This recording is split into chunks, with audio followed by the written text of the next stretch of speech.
Nick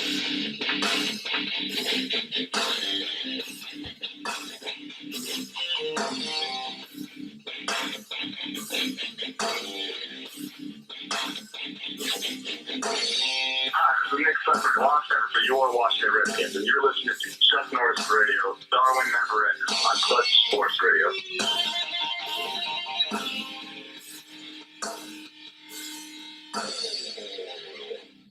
And Coleman, don't forget Coleman. I'm not the only Chuck Norris. If I'm Chuck Norris, you like Van Damme? You remember Van Damme from back in the day? Or am I the only dude? Like, dude, when I was a kid, by the way, welcome everyone, Clutch Sports Radio. I got a lot to talk about. Clutch Sports Radio, we're excited. It's the same show. We've been original. We were we were ourselves before we became part of this network that we just left for good reasons. And we're going to continue doing just us, having fun, talking a little sports, and with our friends. You know, that's what this is about, Coleman. It's just having a good time. But going back to my karate thing. As a kid, I grew up watching Jean-Claude Van Damme, man. We went, our family outings, where we had many, but one of them was definitely going to the movie theaters. Every time a Jean-Claude Van Damme movie came out, the family was there. My mama would be like, "Oh, he's so strong, and his legs, he can put him up there."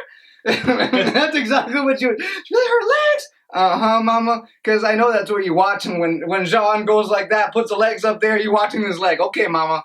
Man, 5 minutes of the show, we already got Darwin's girl voice coming out. We're bound for a good night. Just saying. So Coleman, how you doing, dude? I'm doing great, man. It's awesome weather. We kind of skipped spring, I feel like, but it's nice warm weather out. Man, I'm pumped. How was your week? It was good. I watched a lot of Nats baseball, both good and bad, ugly. Obviously, last weekend in Cincinnati. What was it? What was the final score? 16-1 or 15-1? 15-0, I think. Did they get the shutout? I think it was. Son of a gun. Yeah. I watched it too. I just, like many of you, probably chose or are choosing to also forget it, ignore it, whatever you want to call it.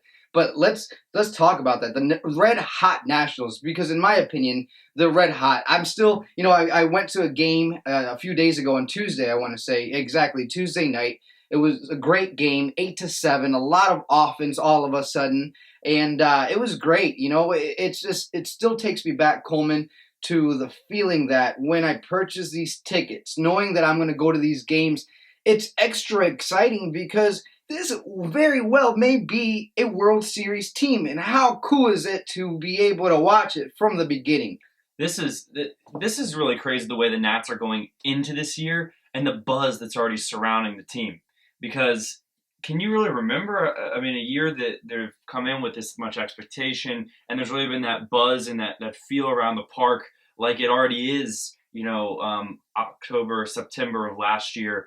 It even took us a while to get into the baseball season. I feel like as fans, they started winning some games and, the attendance started going up. People just kind of started to rally around the team. And it's, the fans are right there and there's that buzz, right off from the bat this season. So I feel like it's pretty awesome and it's pretty cool to be. I've never watched baseball this early in the season or paid as much of attention to it as I have already. I'm already checking the standings and seeing what the Braves are doing, and we still got 175 more games left to play.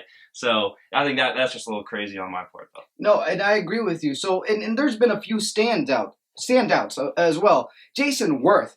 That dude has just been knocking out of the park, and you have Bryce Harper, literally both those dudes knocking that ball out of the park. So who gets your game ball, your MVP so far? And I know it's early. What is it? What's the season? 8, not even 10 games. But who gets it so far? Who gives your game ball? Not even MVP, game ball. It's got to be. It's got to be Bryce Harper. He's picked up right where he left off at the end of last year. He really did pick it up and carried his way into that NL Rookie of the Year award that he was able to get. But he's picked up, like I said, right where he left off. Coming out of the gate, he's hitting right under 400.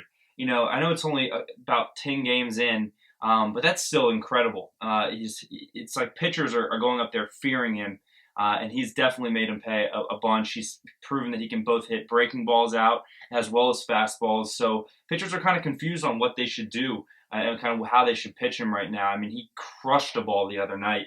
And so he's just, really exciting to watch. And, he's really the heart of that Nationals lineup. You see me here, Coleman, wearing my Nats hat. I even went out this week, and I'm wearing it for the show because I love you special people. But this is a little Bryce Harper 34. I'm not going out and buying that really expensive jersey. I feel like someone's going to donate it my way. But, until that happens, I'm just really excited, dude. I love the way that these guys are playing. Bryce Harper, there's been a few mistakes, but, man, it's just exciting to have a guy like Bryce Harper. I love Gio Gonzalez, being able to see him out there and doing a great job. He's actually my favorite, my second favorite pitcher personally. But and even seeing Wilson Ramos come back. Wilson Ramos is the future of this team, of this franchise in the catcher position. So it's good to see Wilson out there. But let me ask you the following question, and that is, those are great names. Steven Strasburg, though, when it comes to the pitching, wow. We have a Steven Strasburg, which is amazing. So today I heard an interview with a radio station, and they asked him that, basically when he was going to pitch an entire game. He was like, well, he made the comment and he chuckled. It was more of a joke, but he made the comment whenever Dave releases a leash. So with that, in his career, Coleman, not even with the National, in his career, he has never pitched up to 8 innings. Do you think, is it important? Do you think that this guy's going to do it this season?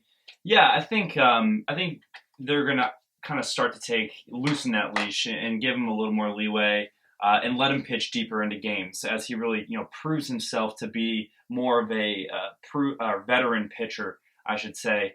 And you'll see that kind of in the first year, his rookie year, maybe they didn't want to pitch him deep into games because he did have that young arm. Obviously didn't want to, wear him out. It's a lot more strenuous on a young guy to pitch an MLB season compared to that just a college season. So they kind of pump the brakes on him there. Then he gets injured. So of course they're going to come back and limit his pitches and his innings as he goes on through that. So this year, while you might see them kind of start to limit his innings at the beginning, I think look for him, especially later in the year, to be really given, a lot of slack by Davey and the ability to try to work through things in games and the ability to get that pitch count up. And what that's also going to do is save the bullpen. So every time a starting pitcher goes deeper into the game, you're saving other guys that you might need, when another starting pitcher might not be doing so hot. So I think especially later in the year, look for Steven Strasburg to pitch deeper into games. But for right now, I think that's just a little bit of Steven Strasburg showing his competitive side. Because he's a quiet guy. I mean, don't get him wrong. He's which I actually like to see in an athlete, by the way. It seems like there's too many. I've heard he's a very emotional dude as well. So yeah, you can see he gets pretty pumped up on the mound, but he's also not a guy that's going out and yelling about stuff in the media. And I mean, he has these little comments here and there, but I think that just shows his competitive nature, which is good to see. Obviously, in a guy that's going out and pitching every 5 days for your team. So we're talking all wonderful, positive things here about the Washington Nationals on Clutch Sports Radio. So let me give you a little downer.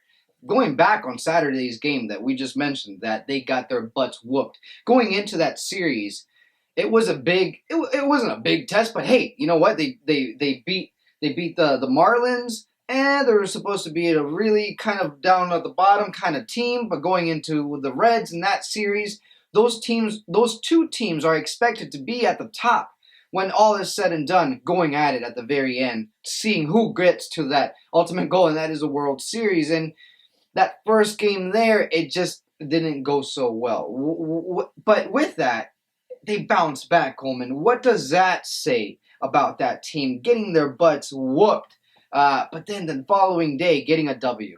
Yeah, so I kind of like and don't like the way they started the season with the Marlins, because the Marlins kind of they're not a great team. I mean, let's face it, they'll probably be one of the 2 or 3 worst teams in the league this year, along with the Astros. And right now, I mean, the way that you kind of want to see pro teams kind of ease into the season, it might be good for them to play a couple warm-up games if they didn't get enough in spring training with an easier team like the Marlins. But at the same time, a team with so many expectations and a World Series favorite to go out and play a team like the Marlins and kind of beat them up, get that early sweep, might have got their confidence a little bit too high. Then they go into Cincinnati, they get beat around pretty good. I mean, 2 touchdowns plus For sure. there by the Reds. And I think that brought him back down to earth a little bit. And I think that was actually that loss. I know a loss is never good, but I think that loss was actually not such a bad thing for the Nationals to kind of bring them back down and realize that they still have to go out and compete every day. And tonight they're playing, as we speak, the Chicago White Sox. And this, do you think that they're going to wrap this series up and take it? Yeah. So it looks like it, right? I would love to think so. I mean, every time that they go out, you should think that the pitcher they're putting on the mound is going to give them a shot to win the game. And especially against AL teams, teams that it seems like AL teams are, a lot more solid hitting-wise. But you always want to see them win those interleague matchups. These are teams they don't play, they don't see as much, don't have as much information on. So it's kind of a crapshoot. It could go one way or the other. So to see them win those interleague games is always a positive, especially with the next Nat like Adam Dunn in town. So I'd love to see him wrap up the sweep tonight. Yeah, Adam Dunn. What do you guys feel like when you see that guy out there? Good player, And cool. Going back to a little more fun things, it is just beautiful. Tuesday night, man. Going out there, Coleman, and being able to catch that game. That beautiful weather, like, oh my gosh, that's what baseball, that's what sports, that's what life's all about, man. I had the Cracker Jacks going. There you go. I had even some popcorn. Dude, they serve popcorn in this, ladies and gentlemen, which is why I have it, okay? Out of the batting hat. The batting hat has popcorn in it, okay, people? It's pretty exciting. So I had to bring it home. You guys know, if you know me, I'm obsessed with everything collecting. Dude, is there even much room that you can walk here? Like, literally, there's so much memorabilia here. I love it, though. I'm a hoarder when it comes to memorabilia. Yeah, for sure. So, Washington Nationals, red hot. They're going to sweep them. So far, you're happy with what their performance? Yeah, the one area, actually, I guess two players that have kind of stuck out. Dan Herron, obviously didn't like to see him get shelled in that first outing that he had up in Cincinnati. Wow. A little uneasy, right there, seeing a guy that we just paid a lot of money, and he is towards the later half of his career. But I'll put faith in him. Just one game. We'll hopefully see him bounce back. He's bounced back so far tonight. He's pitched pretty solid 3 innings so far.